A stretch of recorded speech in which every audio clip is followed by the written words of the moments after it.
Hi friends, welcome back to Lazeez cook book.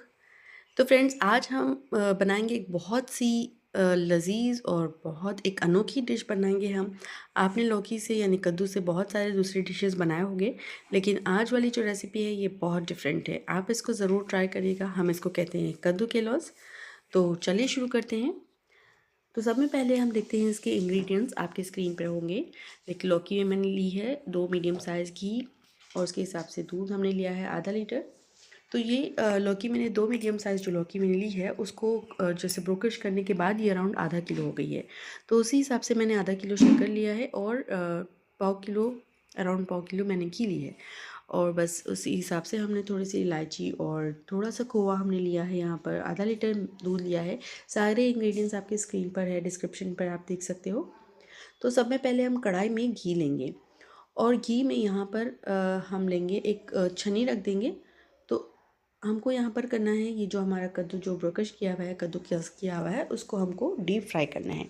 तो आप कोई भी तरीके से कर सकते हैं। मैं यहाँ पर छन्नी रखकर छन्नी में फ्राई करूँगी, सो दैट वो छन भी जाए आराम से, और हमारा घी ज़्यादा वेस्ट ना हो, और आराम से वो फ्राई हो जाए। तो ये देखिए, हम थोड़ा थोड़ा बैचेस में कद्दू को डालकर हम इसको फ्राई कर लेंगे। जिस तरह से हमारी प्याज फ्राई होती है, डीप फ्राई होती है, उसका कलर चेंज हो जाता है, उसी उसी तरह से हमको इस कद्दू को भी फ्राई करना है। यानी कद्दू का पानी सारा सूख जाए, उसके बाद हल्का सा ब्राउन होने लगे और कलर चेंज होने तक हम इसको बहुत सब्र से फ्राई करेंगे। ये देखना बस ये है कि हम इसको जलाएंगे नहीं, लेकिन बस फ्राई करेंगे। फ्राई करने से एक बहुत डिफरेंट टेस्ट आता है हमारे लौकी के लॉस का। तो थोड़ा सा टाइम लगता है, थोड़ा सब्र का काम है, लेकिन बात का फल बहुत अच्छा होता है। तो इस तरह से हम इसको फ्राई करेंगे घी में। आप घी भी ज़्यादा वेस्ट मत करिएगा। ये देखिए, हमारा फाइनल रिज़ल्ट ऐसा होता है। फ्राई किया हुआ जो कद्दू है, इसको हम एक जिस भगोने में, जिस वेसल में, जिस बोल में आप बना रहे हो उसमें ट्रांसफ़र करेंगे। तो इस तरह से ये फाइनल हमारा जो फ्राई किया है इस तरह से है। तो यहाँ पर हम सब में पहले, क्योंकि हमने फ्राई किया है घी में, बहुत लजीज हो गए हैं ऑलरेडी, हम इसको दूध में गला लेंगे। यानी आधा लीटर मैंने यहाँ पर दूध लिया है, इसको अच्छे से गला लेंगे। 2 से 3 मिनट लगेंगे गलने में। लो फ्लेम पर हम इसको रखते चलाते हुए आराम से जो कद्दू है हम इसको गलाएंगे। तकरीबन गल ही गया है, क्योंकि ये डीप फ्राई हो गया है तो अच्छे से गल गया है। बस इसमें दूध डालकर थोड़ा सा इसको और टेंडर कर लेंगे हम।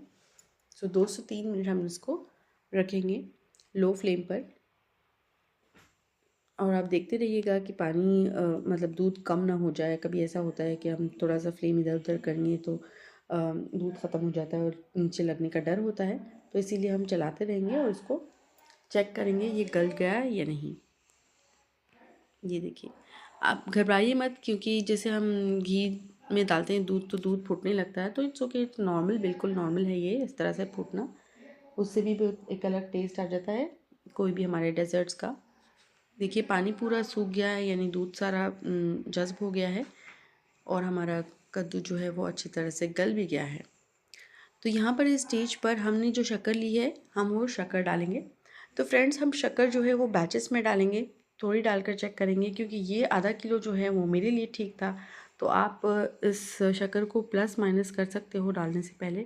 चेक कर लीजिए आपके लिए कितना ठीक है, मतलब शक्कर ज़्यादा है, आप कम खाते होंगे तो आपके हिसाब से चेक कर लीजिएगा। तो यहाँ पर आप देखिएगा कि जैसे ही हम शक्कर डालते हैं तो ये जो है बहुत पानी छूट जाता है, मतलब शीरा जो है शक्कर का वो बहुत छूट जाता है। तो ध्यान रहिएगा, क्योंकि ये जो है शीरा हमारे हाथों पे उछल भी सकता है, और हमको केयरफुल रहना होगा यहाँ पर कोई ब्लिस्टर्स ना आ जाए। तो मुझे लगा कि शक्कर की ज़रूरत है, तो मैंने सारी शक्कर डाल दी है, आधा किलो जो ली है वो। तो यहाँ पर हम चलाते रहेंगे, बहुत सारा पानी छूटेगा, बहुत सारा शक्कर का जो शीरा है वो छूटेगा। तो यहाँ पर आप मीडियम फ्लेम पर रखकर इस शक्कर की जो शीरे को है सारा हमको सुखाना है। तो यहाँ पर हम देख सकते हैं कि बबल्स आ रहे हैं, यानी इसका मतलब ये है कि शक्कर अच्छी तरह से पक रही है। तो शक्कर भी पककर सारा हमको यहाँ पर जज़्ब कराना, यानी ख़त्म करना है, सूखा कर देना है। तो इस स्टेज पे आप खोवा भी डाल सकते हो। तो फ्रेंड्स, यहाँ पर खोवा जो है वो बिल्कुल आपकी मर्ज़ी, अगर आप ना डालना चाहो तो डाल सकते हैं, बिना उसके भी लॉज़ बहुत टेस्टी बनते हैं। और एक ये है कि आप अपनी पसंद के कोई भी ड्राई फ्रूट्स दरा सा ग्राइंड करके भी यहाँ पर डाल सकते हो, तो उससे भी जब हम खाते हैं तो एक अच्छा टेस्ट आता है ड्राई फ्रूट्स का, और हमारे लॉज़ और भी टेस्टी हो जाते हैं। तो मैं यहाँ पर ड्राई फ्रूट्स नहीं, बस मैं खोआ यूज़ कर रही हूँ। तो आप देख सकते हैं मैं कंटिन्यूस चला रही हूँ, सो दैट ये अच्छे तरह से जल्दी पानी इसका जो शीरा है वो सूख भी जाए और नीचे लगे ना। तो देखिएगा आप, ये जो हमारा डेज़र्ट का कलर है फाइनल जो होता है वो डार्क ब्राउन होता है। तो हमारा जो डेज़र्ट है अभी वो कलर शेप ले रहा है, कलर भी ले रहा है। शेप तो थोड़ी देर बाद अच्छे से ले लेंगे, लेकिन कलर भी वो जो ब्राउन है वो आ रहा है। तो यहाँ पर हमको एक तार का शीरा बनाना है यहाँ पर, सो दैट मतलब कंसिस्टेंसी इसके कम करना है और अच्छे से शीरा इसका अच्छे से पक जाना है। तो एक तार का हम शीरा बनाएंगे। तो ध्यान रहे फ्रेंड्स, इसको ज़्यादा नहीं पकाना है। एक स्टेज ऐसा आता है कि ये बहुत जो शक्कर होती है वो बहुत कड़क हो जाती है, तो वो नहीं करना है हमको। जहाँ सॉफ्ट होती है, हमको हमारी बर्फ़ी या लॉज़ जो भी है वो हमको सॉफ्ट चाहिए। तो हमको इसको ज़्यादा भी नहीं भुनना है शक्कर के साथ। जैसे ये बबल्स आ ही रहे हैं, इसी स्टेज पर हम इसको हाई फ्लेम करके जल्दी जल्दी भून कर ये जो भी पानी है इसमें इसको सुखा देंगे। तो यहाँ पर ये स्टेज पर हमको बहुत ध्यान रहना है कि हमको इसको बहुत ज़्यादा भी नहीं पकाना है कि हमारी शक्कर बहुत सख्त हो जाए खाने में। मीनवाइल हम इस एक ट्रे में जिसमें भी आपको सेट करना है वहाँ पर हम ग्रीस करेंगे घी से, ऑफ कोर्स हर तरफ से, क्योंकि आप अगर अच्छे से ग्रीस नहीं करेंगे तो फिर हमारी लॉज़ नहीं निकल के आएंगी। ये देखिए हमारा जो लॉज़ है उसका जो बैटर बोल सकते हैं आप, ये सारा कुछ सेट हो गया है, अच्छे से पक गया है, भून गया है। तो हम इसको हमारी जो ग्रीस करी हुई ट्रे है उसमें अच्छी तरह से स्प्रेड करेंगे इवनली। और आपको सिल्वर फॉइल लगाइएगा तो उसकी ब्यूटी अलग आएगी सिल्वर फॉइल डालने से। देखिए, क्योंकि मिठाई मतलब सिल्वर फॉइल तो होना ही है। तो ये देखिए हमारे पास सिल्वर फॉइल है तो हमने सिल्वर फॉइल लगाया। अगर आपके पास नहीं है तो आप ड्राई फ्रूट्स भी स्प्रिंकल कर सकते हो।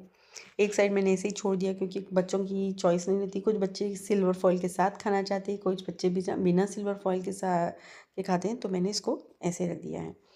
तो ये देखिए हमने उसको कट भी लगा दिया है, निशान भी लगा दिया है, और ये ठंडा होने के लिए अराउंड 6 to 8 आवर्स हम रख देंगे इसको। उसके बाद इस तरह से बर्फ़ी के शेप में कट करके हम सर्व करेंगे। तो फ्रेंड्स, ये एक इतनी ज़बरदस्त सी लज़ीज़ रेसिपी है, आप इसको ज़रूर ट्राई करिएगा। जब आपके घर में कोई फंक्शन होता है तो आप इसको ट्राई करिएगा। आई एम 100% श्योर कि आपके गेस्ट बिल्कुल भी गेस नहीं कर पाएंगे कि ये क्या हलवा था जो आपने उनको सर्व किया है। तो ये बहुत ही लज़ीज़ है, मैं ज़रूर रिकमेंड करूँगी। आप हमको बताइएगा कमेंट्स में आपको कैसा लगा है। Thanks for watching and do not forget to like and subscribe. Bye bye.